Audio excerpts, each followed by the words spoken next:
നമസ്തേ, ഏവർക്കും ശ്രീ വിനായക ജ്യോതിഷ വാസ്തു വിദ്യാപീഠത്തിൻ്റെ ജ്യോതിഷ അറിവുകളിലേക്ക് സ്വാഗതം. ഗ്രഹദോഷ ശാന്തി കർമ്മങ്ങളുടെ അടിസ്ഥാനം എന്താണെന്നാണ് നമ്മൾ ഇന്നത്തെ ക്ലാസ്സിൽ നോക്കുന്നത്. അതുപോലെ തന്നെ ഗ്രഹപ്പിഴ കാലങ്ങളിൽ നാം വർജിക്കേണ്ടതായ കാര്യങ്ങളെപ്പറ്റിയും നമുക്ക് ഏതൊക്കെയാണെന്ന് നമുക്കൊന്ന് നോക്കാം. ഒരു ഗ്രഹത്തിൻ്റെ ദശാപഹാര കാലങ്ങളിൽ പ്രപഞ്ചശക്തിയുമായി ആ വ്യക്തിയുടെ സൂക്ഷ്മ ശരീരത്തിലുള്ള ഊർജ്ജസ്പന്ദനത്തിന് ഐക്യം നഷ്ടപ്പെടുന്നതാണ് ദുഃഖങ്ങൾക്ക് കാരണമെന്ന് നമുക്ക് പറയുവാൻ കഴിയും. വിവിധ മാർഗങ്ങളിലൂടെ നമ്മുടെ ഉള്ളിൽ സ്പന്ദിക്കുന്ന ഊർജത്തിൻ്റെ താളം നമുക്ക് പ്രപഞ്ചശക്തിയുമായി ഐക്യപ്പെടുത്തുവാൻ കഴിയും.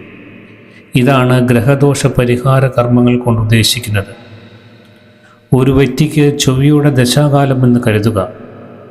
ജാതകത്തിൽ ചൊവ്വ പ്രതികൂലനാണെങ്കിൽ ആ കാലത്ത് ആ വ്യക്തിയിൽ ക്രൂരകർമ്മങ്ങൾ ചെയ്യുവാനുള്ള തോന്നൽ, എടുത്തുചാട്ട സ്വഭാവം, കോപപ്രവൃത്തികൾ എന്നിവയുണ്ടാകും. കുജൻ്റെ സവിശേഷതകൾക്കനുസരിച്ചുള്ള തീവ്രമായ ഊർജ്ജസ്പന്ദനം ആ വ്യക്തിയിൽ ഉണ്ടാകുന്നു. ജാതകത്തിൽ കുജൻ പ്രതികൂലനായാൽ ആ ഊർജ്ജസ്പന്ദനത്തിന് പ്രപഞ്ചശക്തിയുമായുള്ള ഐക്യം നഷ്ടപ്പെടുന്നു.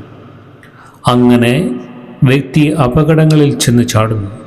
കുജന് വിധിച്ചിട്ടുള്ള ശാന്തികർമ്മങ്ങൾ വ്യക്തി ശ്രദ്ധാപൂർവം അനുഷ്ഠിക്കുമ്പോൾ തന്നിലുള്ള ഊർജ്ജസ്പന്ദനം പ്രപഞ്ചശക്തിയുമായി ക്രമേണ ഐക്യപ്പെടും. ആ ഐക്യപ്പെടലാണ് ദുഃഖശാന്തി നൽകുകയും ചെയ്യുന്നത്. ഗ്രഹപ്പിഴ കാലങ്ങളിൽ വർജിക്കേണ്ടതായ കാര്യങ്ങൾ എന്തൊക്കെയാണെന്ന് നമുക്കൊന്ന് നോക്കാം. അസമയങ്ങളിൽ സഞ്ചരിക്കുക, വേട്ടയാടുക, സാഹസകൃത്യങ്ങളിൽ ഏർപ്പെടുക, ആനപ്പുറത്തും കുതിരപ്പുറത്തും കയറുക, അന്യഗ്രഹങ്ങളിൽ പോകുന്നത് ഒഴിവാക്കുക, ദൂരയാത്ര ചെയ്യുന്നത് ഒഴിവാക്കുക തുടങ്ങിയവ ഗ്രഹപ്പിഴ കാലങ്ങളിൽ തീർത്തും വർജിക്കേണ്ടതാണ്. ആനപ്പുറത്തും കുതിരപ്പുറത്തും കയറുന്നത് ഒഴിവാക്കുക എന്നതുകൊണ്ട് ഉദ്ദേശിക്കുന്നത് അപകട സാധ്യതയുള്ള യാത്രകൾ ഒഴിവാക്കുക എന്നതാണ്.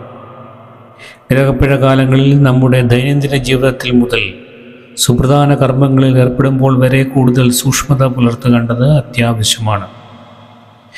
ജ്യോതിഷ ഗ്രന്ഥങ്ങളിൽ നിരവധി ദോഷപരിഹാര മാർഗങ്ങൾ വിവരിക്കുന്നുണ്ട്. അത് ഏതൊക്കെയാണെന്ന് നമുക്ക് നോക്കാം. ഇഷ്ടദേവതാ ഭജനം, ഔഷധ സ്നാനം, തീർത്ഥ സ്നാനം, തീർത്ഥയാത്ര, യന്ത്രധാരണം, വസ്ത്രധാരണം, രത്നധാരണം, പുഷ്പധാരണം തുടങ്ങിയവയാണത്. കൂടാതെ വ്രതങ്ങൾ നോക്കുന്നത് നല്ലതാണ്.